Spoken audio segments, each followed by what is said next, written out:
Good afternoon. Welcome to the regular Friday program of the City Club of Portland. I'm Mary Kramer, president of the club. As is our tradition, we will introduce our new members first. I will ask for them to stand as I call their names, and then we'll give them a warm welcome. City Club members Charlie Alcock, James Frescasconi, Chris Grieg, and Eva Parsons for helping these new members come and join us. We have a few announcements. Wednesday, May 20, asking the first question.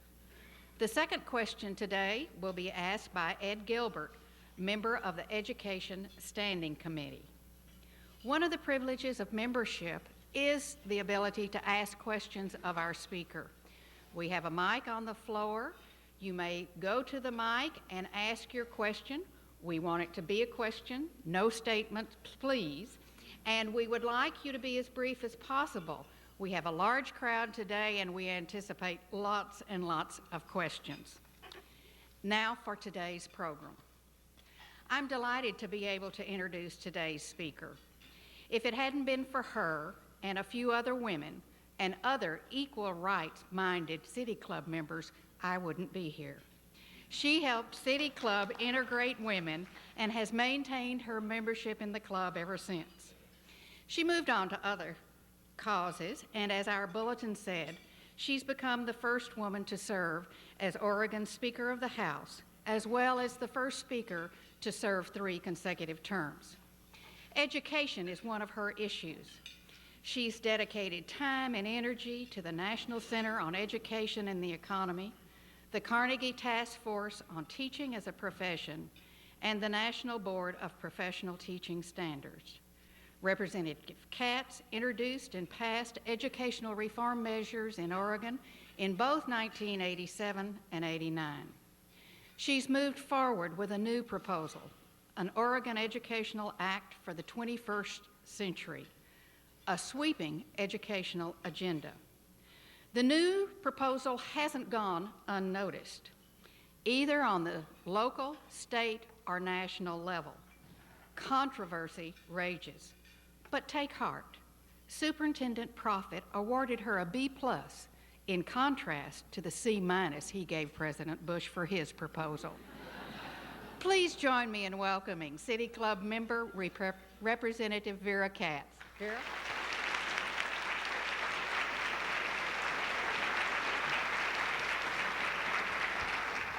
Thank you. It's nice to be with you this afternoon. For the record, as I speak now, the House is voting on video poker, and I will be noted as absent, excused for business of the House, but I want to share with you that I would be a no vote.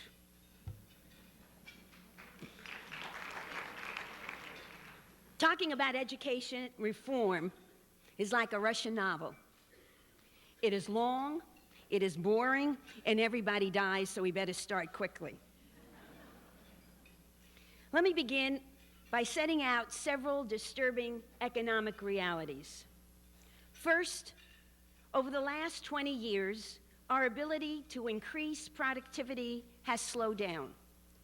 Our incomes have stagnated, and the wage gap has widened between the educational haves and the educational have-nots. And 1 in 5 children, 1/3 of our future frontline workers, is born into poverty. Second, if we do not improve our rate of productivity, our standard of living will be substantially lowered. Third, the demographic reality of a shrinking labor force will not permit throwaway children anymore, and will leave employers to hire many in the labor force they previously would have rejected. Fourth, our industrial competitors not only continue to pay lower wages than we do, but they have the modern-day technology as well as a workforce capable of producing world-class products. Since working for lower wages, longer hours, and cutting our standard of living is not an option, we will have to work smarter. We will have to find new strategies to compete, developing strong research and development structures for more frequent introduction of new products, developing customized products for different markets at different price levels, and making products and services more complex. New technology, participatory management, sophisticated quality controls, and customer services are changing the workplace and the education and training that workers must have in order to change with it. To succeed, our workplaces must have the flexibility to delegate authority to frontline workers, and they in turn will have to be better skilled and educated to accept that responsibility and to be held accountable. Workers who cannot adapt to the changing workplace and employers who do not recognize and respond to the changing technologies and competition will be at risk of failure and be falling off the economic cliff. So, to improve our standard of living, we must improve our productivity. To improve our productivity, we must move to high-performance organizations. To move to high-performance organizations, we must have a better education and skilled workforce. And that's the link between the economy and education. Altering our course involves, among other things, a re-examination of our educational system. It means a complete intellectual retooling of our educational institutions. Schools are doing a far better job at what they have done for the last 100 years. While our society and economy has undergone dramatic changes over a relatively short period of time, our schools, for the most part, have stayed the same.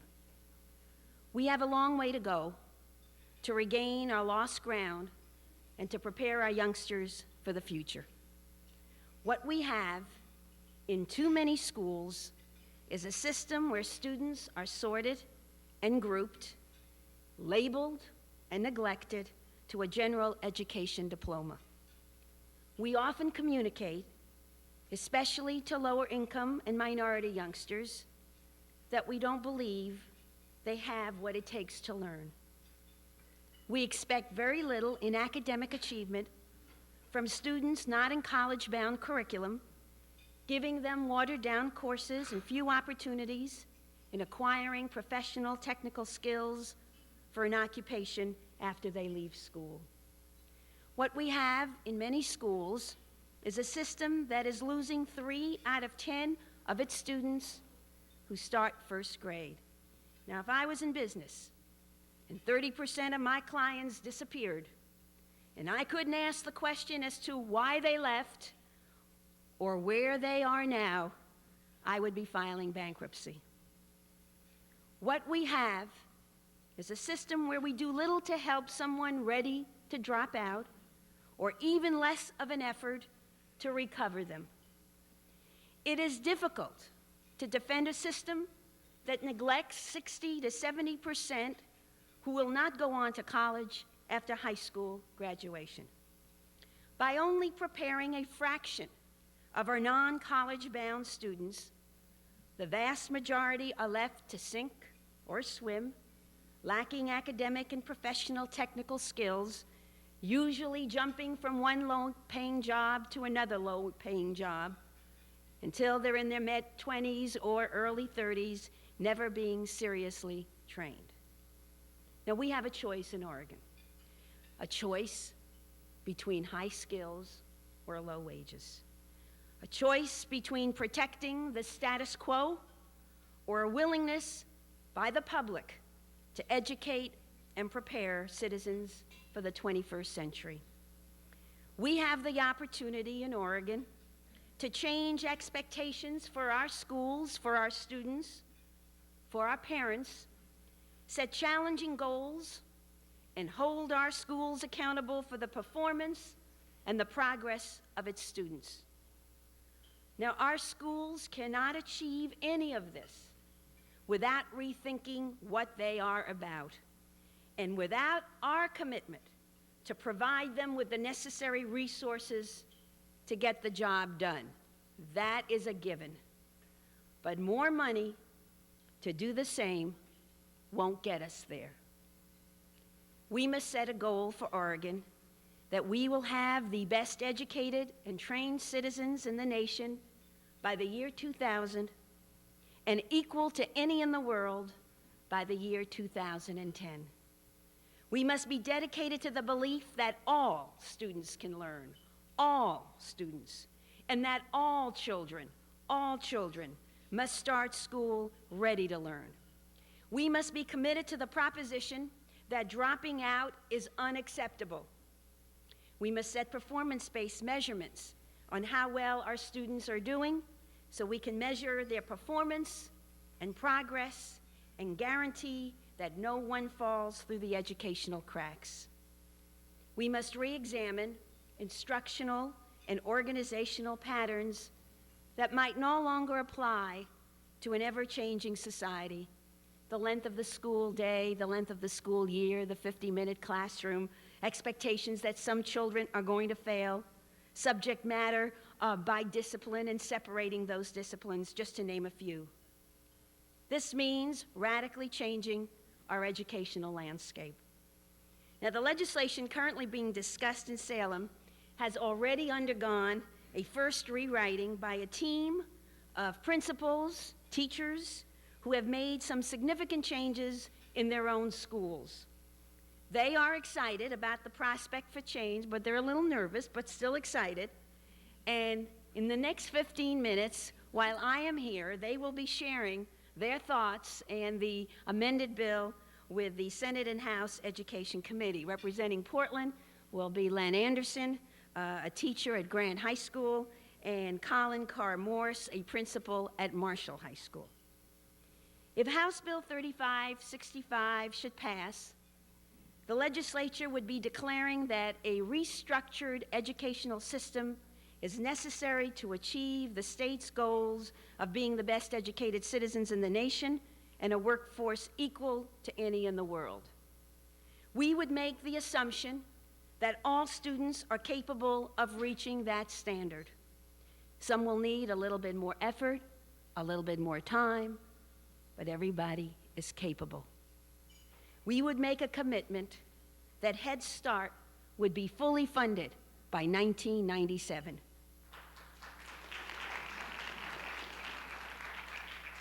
We would propose several models for implementing an ungraded primary program for children starting in pre-kindergarten in order to allow youngsters to develop at their own speed and not around artificial grade levels. This could include team teaching for a period of 3 to 4 years, the use of cross-discipline curriculum, and very important, strong parental involvement. We would develop, if the bill passed, strategies in every school to prevent early failure, including intervention for students requiring special assistance. In addition, we would weigh the basic school support funding formula favoring primary grades so that the resources would be available to start reduction of class size, integrating available health and social services to parents and to children at the school site or within the community, and to provide preventative and remedial services when necessary. Now, we do not, at this time, have an educational standard we expect all of our youngsters to reach, and one that can be measured. Passage of the bill would set a new educational performance standard and outcomes for all students called the Certificate of Initial Mastery at about grade 10 and a Certificate of Advanced Mastery upon graduation at grade 12. We would implement performance-based assessments to measure student mastery at grades 3, 5, 8, and 11, our current system, later moving to 4 ungraded mastery levels so that youngsters can challenge them at any time when they think they're ready. We We would use a combination of our current as well as alternative assessments currently being studied at a nationwide experimental project, including portfolios, videos, group exhibits and projects, as well as oral interviews. We would expect that every student would have the opportunity at 16, some a little earlier, some a little later, or at the completion of grade 10 to obtain a certificate of initial mastery based on a series of performance-based credits accumulated over a period of years, culminating in a project or an exhibition where the students can demonstrate their attainment of exceptional high-level knowledge and skills. Prior to obtaining the certificate of initial mastery, students would have the knowledge and skills to read, to write, to retrieve information, to problem solve, to think critically, to communicate and communicate across disciplines, work effectively alone or in groups at national and international levels.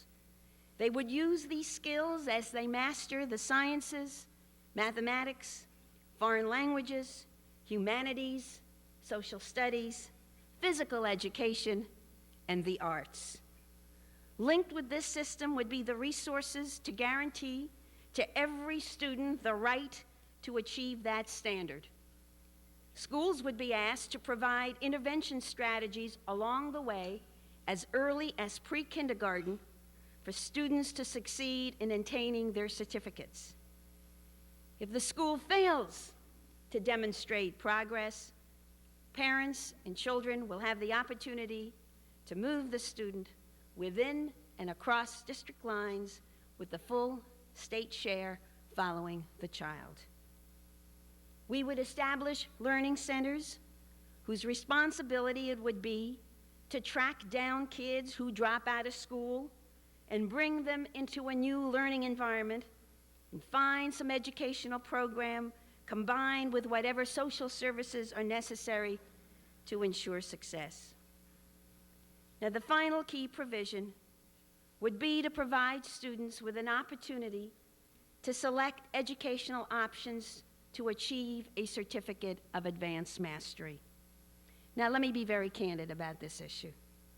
We are too polite as a community to come out and say that if our youngsters don't go on to college or graduate from a four-year college or university, that they are considered deficient. The reality is that of the 30 to 40% that go on to college, 50% of them drop out after the first year, while the 60 to 70% that go on to work don't receive the same attention in providing them with the necessary skills to succeed. The bill would set up a system of 2 to 5 year academic, professional, technical educational programs, a 2+2+1 or a 2+2+2, last 2 years, 11th and 12th grade of high school, first 2 years of a community college, and 1 or 2 years of a college or university. They would share a rigorous academic core curriculum in 11th and 12th grades with college preparatory students. We envision the professional, technical, and the college preparatory endorsement to be designed to give a maximum of flexibility to students so they have the ability to move back and forth and change their minds if that in fact occurs. What we would have is a serious academic, professional, technical education tied to school to work transition, to a workplace, and hopefully to a high-paying job. And in many cases, to a continuing college education. We would have the high schools and the community colleges and the professional technical schools and others being the delivery systems for these programs, but we would ask industry and labor to set the standards and assessments that are going to be needed in the workplace for the 21st century. Finally, we would have an Oregon report card, school site management committees at every school building, providing the focal points for change. we would expand school hours for staff development or additional school days. This legislation, if passed, would enhance, redesign, reorganize, and rethink the way schools deliver their instruction to students. Education would no longer be isolated units of instruction, unconnected and non-integrated. Schools would be open early, close late, and they would once again become the focus of community involvement and community activity. What I've outlined for you is a program of a 10 to 20-year process for change. A process in which teachers, administrators, parents, students, and the community must be involved. The schools cannot do it alone. It will take all of us to recommit ourselves to this endeavor. Now, all this talk that I shared with you in the 20 minutes that I had makes many in the educational establishment nervous, uneasy, and in some quarters, very resistant. Change makes all of us uncomfortable. It challenges old paradigms. It demands reflection, re-examination, and re-evaluation. Can we do it? You bet we can. But we need the political will to start this process, and we will need the creative searching minds of educators, parents in our communities who will be the ones that will design the new schools for the future. If we fail, we have failed our children, and with it, our state, and at some point, our nation. If we succeed, we will have paved the way to a hopeful future for our children, so they would be able to pay back what we have done for them by doing more for their children. Alfred Lord Tennyson wrote, "Come, my friends, 'tis not too late to seek a newer world." Thank you.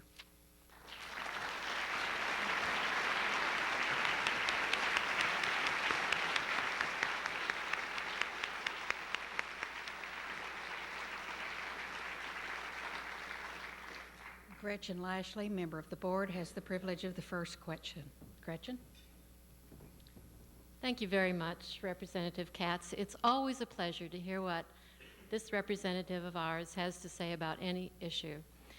Let's say that the legislature says they love the idea, they vote to accept the idea, but because of the Measure 5 cloud, that you can only have one section funded. Which section would you want funded in this large bill?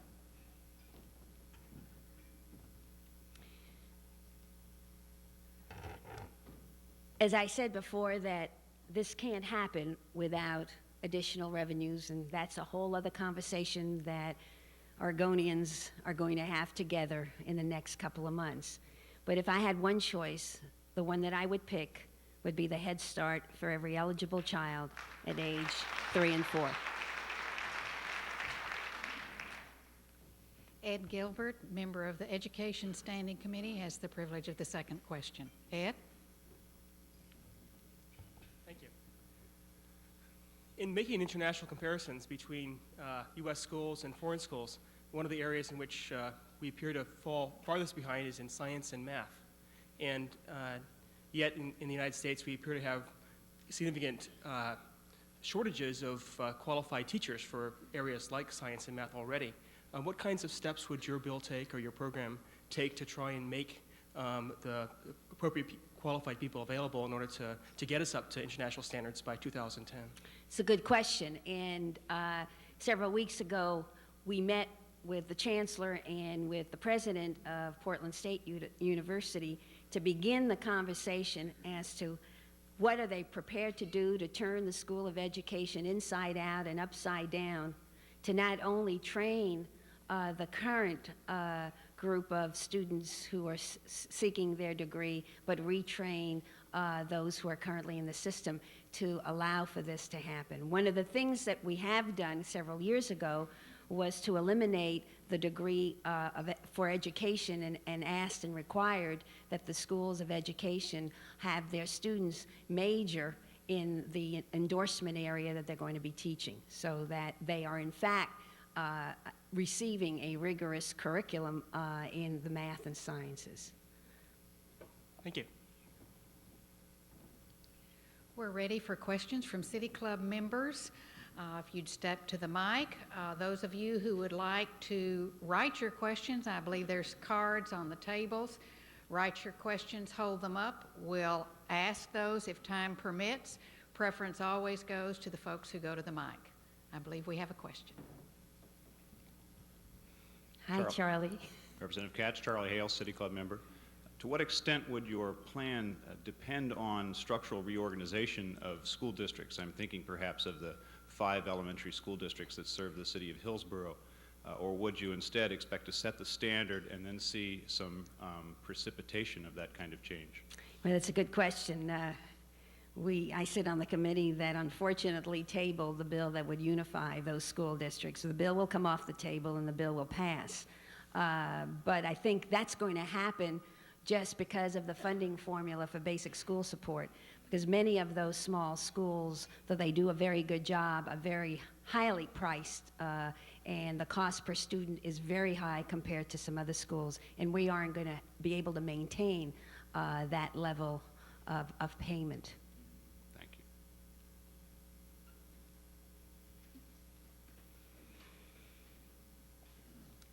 Peggy Groundwater, City Club member. Hi, Peggy. When you're talking about your advanced technician professional degree, it seems to me that in order to establish the curriculum and to have jobs available for people after they get the certificate of advanced mastery, you're going to have substantial involvement of business. Absolutely. Does your plan have a vision of how you're going to get that interaction? There is another bill, it's Governor Roberts' bill, that's the Workforce Quality Bill, that in fact does an important piece of what you just described.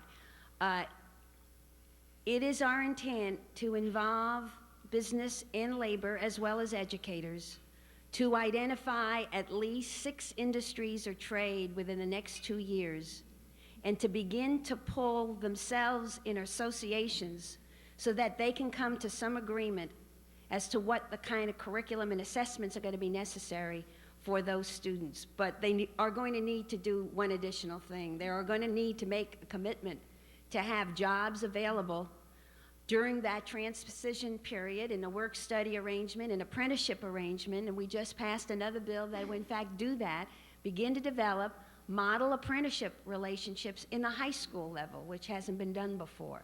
And so there are other pieces that are very complementary to 35, 65, and I'm fortunate enough to have my fingers on all of them. But hopefully that all of those will be integrated, and I am very optimistic that the business community is going to make a very strong commitment. They've testified to that fact, and I hope that will become a reality. Thank you. Thank you. Pamela Lesh, City Club member. Could you spend a little bit more time talking about who will establish the requirements for the Certificate of Initial Mastery, how they might go about it, and then eventually who will be applying it? The requirements to get to the Certificate of Initial Mastery will require for somebody or some organization, and it's interesting, we don't have that information at the national level, as I understand it, so we may have to start from scratch to review what the curricula are in nations all over the world and in our own USA, and to begin to develop that kind of a curriculum benchmark up to the year 2010 so that we can begin to achieve those high-level standards.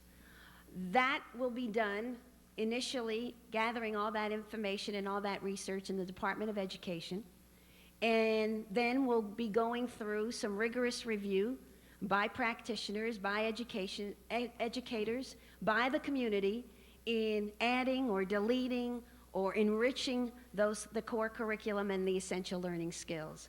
But I would suspect that there would be at least one language there, and possibly two, and that there would be algebra, beginning and advanced, and geometry, and even calculus, and biology, and chemistry, and physics, and the arts, and literature, music. It would be a very rigorous and a very challenging curriculum that would require high expectations of everybody. They would then be applied by the schools. Ned Look, member. Could you comment on what kind of reaction, hopefully support, you've had from the teachers themselves? Well, let me start with some of the groups before I get to the teachers. It is my understanding that the executive committee of the Oregon administrators and principals have come out in support of the plan. I've received support from the Board of Education, from the Superintendent of Education, from the Governor's Office, from AOI, the Association of Oregon Industries, from the American Electronics Association, and I just picked up news from the radio that Ronnie Herndon and the Black United Front came out in support of this proposal just today.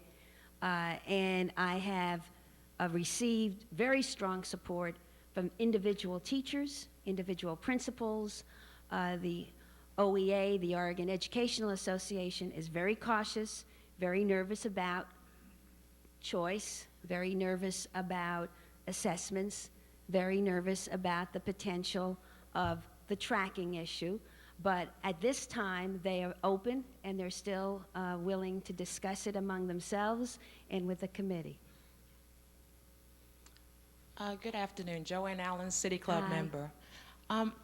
I'm concerned with having 10th grade students make a choice that's going to affect the rest of their life.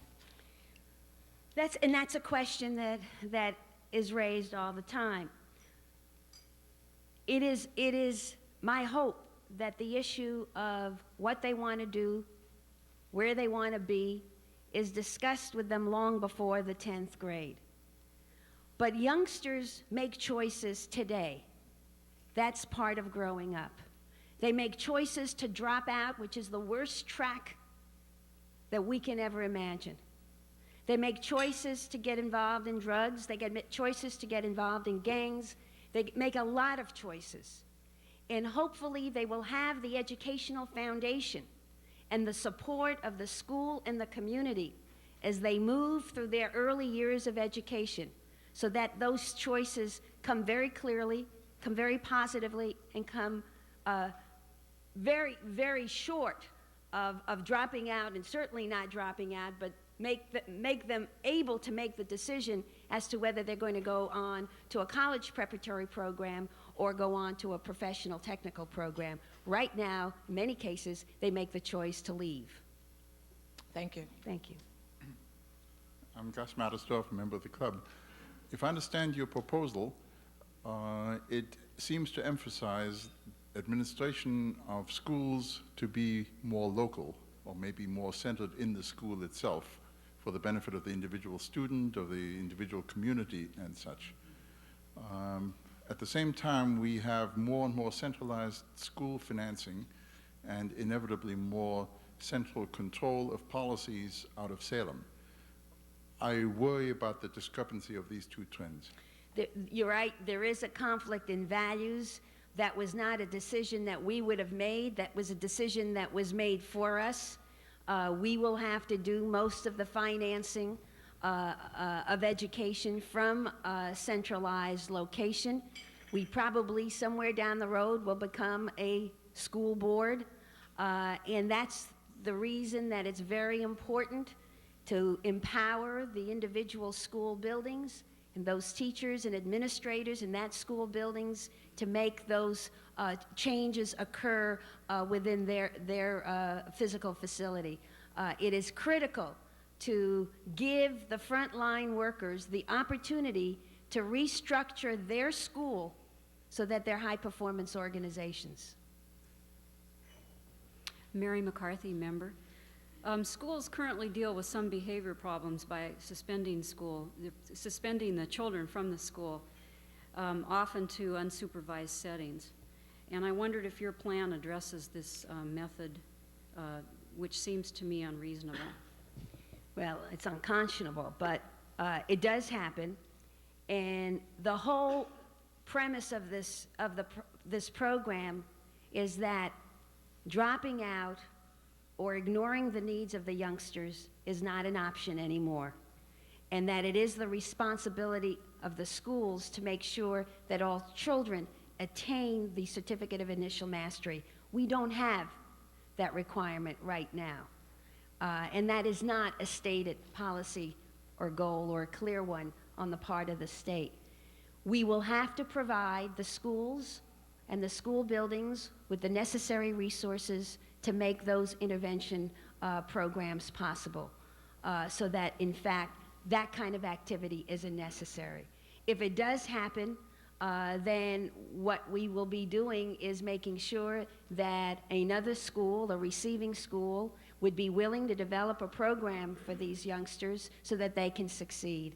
And what we're going to do is require that the full state support, and in some cases, there are some legislators that want us to go far beyond that and use the property tax support and the federal dollars as well as the state support to make sure that money follows the child. Carl Christofferson, City Club member. Unfortunately, schools can't address all the problems that children fare in today's world. What do you think about parental involvement, and how does your plan to get low-income and minority parents more involved in the child's education? Let me talk a little bit about parental involvement. Because the bill requires schools to involve parents, it also, in the original version, required employers to involve parents. And I would suspect that in the next legislative session that we will see the expansion of sick leave or parental leave to allow the use of those mechanisms to have parents attend their school building on a regular basis. That will not occur probably this session. But it is absolutely critical that we involve parents with the education of their children. The research shows that where that happens, we get excellent results. Now, parental involvement has traditionally been open school night, an invitation going from the child to the parent, and 30% of the parents, or maybe 40, show up. That is not parental involvement. In schools where that happens, in Lincoln County, they sat down and discussed the concept that the students were their clients and parents were their clients, and that if open school night at 6 o'clock or 7 o'clock didn't work, they would go and visit each home. And where they did that, they sat in the kitchens and in the living rooms and drew up a contract between the school's responsibility for the success of that youngster, between the parental responsibility for their success, and what's expected of that student. So the next time they had open school night, 60 to 70, as high as 80% of the parents showed up. We need to build relationships between people, human relationships between them. We need to be able to touch them, and we need to be able to say to them, we care. And maybe we can't do it in the school building. So we're going to have to be a little bit more creative and find new ways to involve parents. Joella Whirlin, club Hi, member. Joella. Very challenging proposal. I have heard some concern about the vocational track as simply another way of separating people by classes. And I'm aware of the fact that at least in continental Europe, there is a vocational track that is highly respectable. It is something that students actually can aspire to, and it has great dignity associated with it. It probably also means management opportunity. Have you discussed with the business sector as to how we can create that so-called vocational track to have that kind of public image and recognition? That is exactly what we will be requesting of the business and labor representatives as they begin to develop the curriculum for the professional technical program. Those youngsters, as we envision this, and it is only a vision at this time, will also share a very rigorous academic core curriculum. And remember that they're at a standard when they receive the Certificate of Initial Mastery that's equivalent to maybe 3 or 4 high school diplomas. And we would hope, as we see the future, that the professional and technical programs are not shop, but they're very serious and rigorous technical programs that in some cases we currently see at community colleges. So this will have a trickle-down effect as to what the community colleges are going to be offering, and certainly what the system of higher education is going to be offering. Now, on the issue of tracking, we currently have the most insidious tracking system that I have ever seen. We track youngsters at very early ages. We make a mental note that this child will not succeed. Youngsters stay in school. We think they will go to college, but they're there because they want to graduate with their friends, assuming they haven't been tracked out on the street. We can't permit that anymore. And so we have to develop the kinds of new educational programs to give value to work and give value to an education. Jim Francisconi, City Hi, Club Jim. member. It's a follow-up on that same theme, but before I do that, Representative, I'd like to thank you for raising this debate, and not only raising the debate, but coming forward with some specific proposals and putting yourself on the line. But as you know, we do have... Thank you. I told you about the Russian novel. It's true. Thank you, Jim. You're trying to address this, basically, this 2 classes that is developed. But aren't you, by insisting on that choice at 10th grade, aren't you really institutionalizing that thing? I know that you say you're not, but you also say that in 11th and 12th grade, they're going to be learning these academic skills anyway. And isn't it true that we need, even in the advanced technological management type of jobs you're trying to create, we need that abstract reasoning, we need the art, we need the literature. Wouldn't it be better to, because that's not your whole proposal, wouldn't it be better to drop the controversial side and let it go to 12th grade anyway? I'm having trouble understanding why that's so central to your overall theme. Let me just make a correction that those youngsters going into whatever programs and endorsements will have the arts and will have the social sciences and will share a lot of the same curriculum. But there are youngsters who don't want to attend college or university at the time of high school graduation. They're not interested in that. We are all individuals and we are all different. And they want a challenging program that they can either use their hands or they can use a computer, and they want other opportunities. Now, what I'm afraid of, if you're going to make it available in a general education to everybody, you're going to have some of the similar programs we currently have here in Portland that are maybe not quite as rigorous as we envision, and don't provide the rigorous curriculum for the college-bound student as some of them would need. My brief follow-up question, if that's right. What are you going to do with that group that doesn't want that advanced technical side or the college side? Because that's a lot of the group that you're trying to reach. Well, I would, and that's a good question, Jim, and that is, in fact, the debate that's going to go on over the next 6 years. But I would assume, as we deal with this new educational paradigm, that those youngsters will have the opportunity early on, as early as 7th or 8th grade, to be asked several questions. What is it? What are the 5 things that you want to do when you grow up? I predict by the time that they get into the 10th grade, many of them, if not most of them, will have some idea of what they're interested in. And they will have the opportunity, as we design this curriculum, to move back and forth from either health professions or technology or high tech or business administration or a core curriculum to go on to the university to make those decisions. We are going to be changing our minds not 4 or 5 times in our lifetime. we're going to be changing our minds closer to 10 to 14 times in our lifetime by the time we reach the 21st century. I have two more professions that I'm going to go into. I won't tell you what the next one is, but I will tell you what the last one is.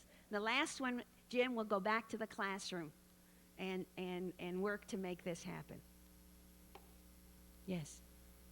Walt Roberts, City Club member. I'd like to acknowledge you for the stand that you've taken in this area. Thank you. And my question is around the process of change and the new paradigm in education. I've observed the Oregon Shines and Oregon Benchmarks, and I've been watching how this state and our country and some of the communities are in the process of designing themselves, hopefully with a vision. And I wondered if you'd like to comment about your role in change, any comments about vision, any comments about the process that you find yourself a very integral part of. Well, that's a lob. Thank you. I guess from the moment that I started my political career, and probably even before then, I was involved in change. I was involved in moving the political process and society and cultural values in areas that may not be of interest to everybody, but at the time were of interest to me. In the political arena, I took a lot of risks to push the political agenda. Some of those issues have just come to fruition. One is still hanging in the air and probably will take an initiative to get through. I applauded Governor Goldschmidt with his Oregon Shines document that began to set the vision, and worked very closely with the Oregon Progress Board that in fact set the vision with us to be the best educated and trained state by the year 2000, equal to the best by 2010. The wonderful thing that's happening in the legislative arena, for the first time, we are stopping seeing an agenda for 2 years only. We are beginning to look down the road, whether it's this plan, whether it's Representative Beverly Stein's human investment strategy, whether it's the workforce quality, whether it's a new bill that we will be moving to the floor that will be signed by the governor, that in fact begins to ask small businesses to network with each other, to allow them the strengths they need to enter foreign markets and nationwide markets. And we're beginning to look at helping businesses become high-performance organizations. So all of that, for the first time, is being integrated not only at the legislative level, which is the hardest place to get it done, but also at the executive level. And that really makes me feel very good about how change occurs. But change and changing institutions and changing the directions of institutions is a very, very difficult job, because we're wedded to our old ways. We're wedded to the paradigms that we know, and there are a lot of players that are fighting it every time you try to propose some change. And the biggest revolution that we're going to have is a new relationship that's going to have to be established between labor and management, because we aren't going to be able to get to that change if we continue an adversarial position as opposed to sitting down and looking at everything that benefits both of them and how they both can work to achieve that. And that is slowly coming, but that will take a long time. Thank you. I'm Herb Crane, a member. I don't want you to think that my question is directed in a negative direction. It's not. I support fully what you are saying. But I do want to call your attention to the fact that I and many of the rest of us view you as a legislator interested and responsible jointly with the other legislators in providing the very resources that you have mentioned over and over again today in your presentation. Right. My concern is, and question, how can the legislature realize the need for increased expenditures and spend the time that is currently being spent doing nothing about restoring some of the income that would provide some of the resources that you feel you need? That's a very good question. And the legislature has a history of doing just what you said, but when we got any of our proposals to the public rejected it, which means that either we didn't do a good job, we didn't listen to the public, or the public wasn't ready and had very mixed emotions about the course and direction that they were being asked to take. We are going to have to come back to the public and ask them for a replacement revenue source. I said from the very beginning that the state could manage this biennium. There is no question that 91, 93 will be manageable. There will be programs that won't be funded, but the major hurts will be taken care of. As we move into the next biennium, the problem gets much larger and certainly very incredibly complicated the following biennium. And so the conversations are going to have to be had with OEA, with COSA, with the school board, with the League of Women Voters, with AOI, with small businesses, with all the interested parties who have a stake at this, including every citizen in the state of Oregon, as to how we are responsibly going to finance our educational system.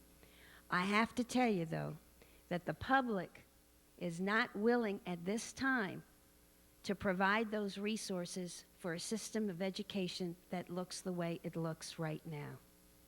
If they can have a guarantee that things will look different, and a guarantee that the products coming out of our institutions overall are high-value products, high-value clients, then I think we have a chance to get an aye vote on whatever we place on the ballot, whether it's this year or next year.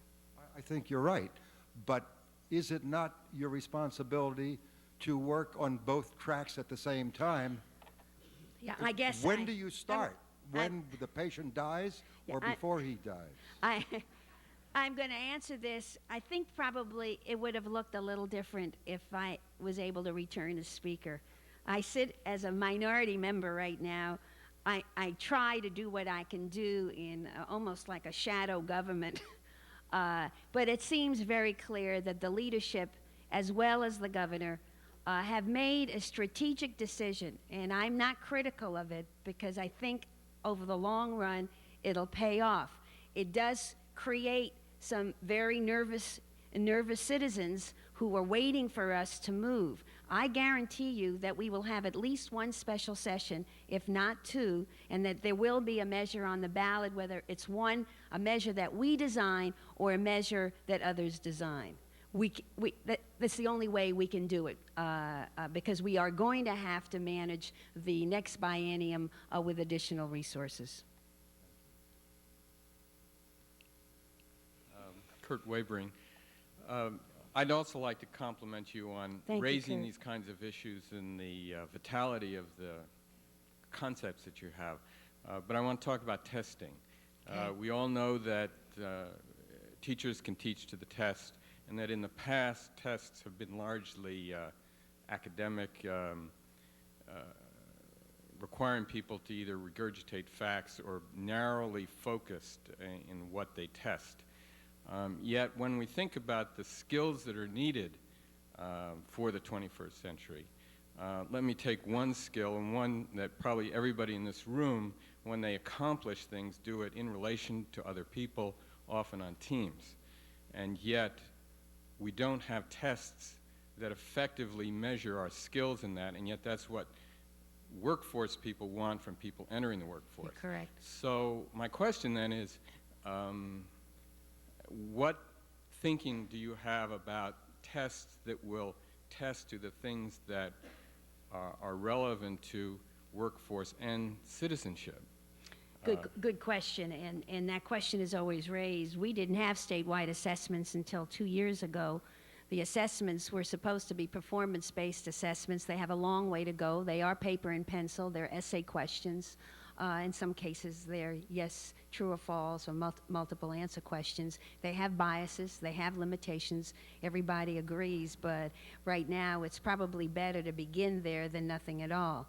But the alternative assessments that I refer to are the ones that I'm more excited about. And that's, let me give you an example of what's happening in a school in Salem.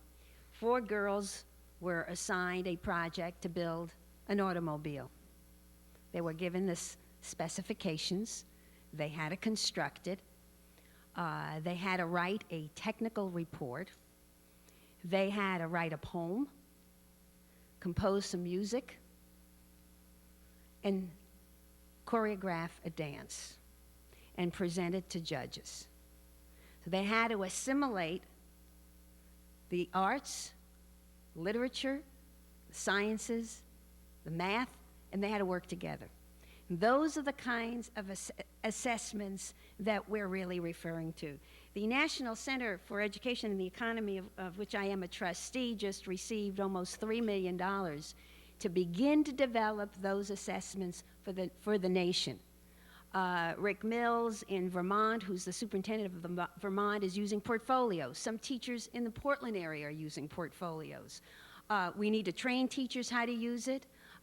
There's a little bit more of a subjective nature in making the decisions when you use alternative assessments. So there needs to be a combination between what we have, a little bit more sophisticated than what we currently have, and videos, exhibits, projects, and portfolios. And I think we'll get there. We're not there now. There will be resources, hopefully, for the Department of Education to begin working with the state of Washington and California and other states who are moving in the same direction. A related question. Hi. Thane Tenson. Hi. No embarrassing questions, Vera, but I'm concerned about the availability of the curricular materials, and I use that phrase rather than textbooks, to implement your program. Are those materials available? The new, improved, more challenging materials will obviously need to implement your program. What effect can tiny Oregon, with a small student population, have to demand those materials? Surely we need a California or something else to adopt the plan, it would seem to me. Very good question. And I spent a lot of time questioning members of the Textbook Commission on the state level because we voted a bill to abolish them.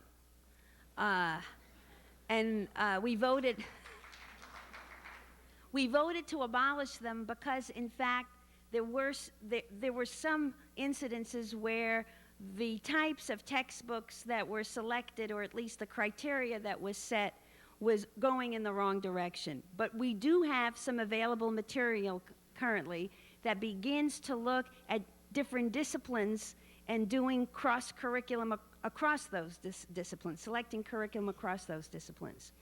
So it is my hope that as states begin to move in this direction, that they make the demands upon that huge industry to provide the necessary textbooks that will be needed by our schools. However, I've got to add, in the age of technology, I'm not sure we're going to need that many textbooks, because what is available currently in very advanced schools, for example, Marshall, that is a very high technology oriented, basically uses the technology available to retrieve information that could never be captured in 1, 2, or 3 textbooks. So I would suspect that over a long period of time, in the next 10 years, many of those textbooks, or the need for those textbooks, would be obsolete. Thank you.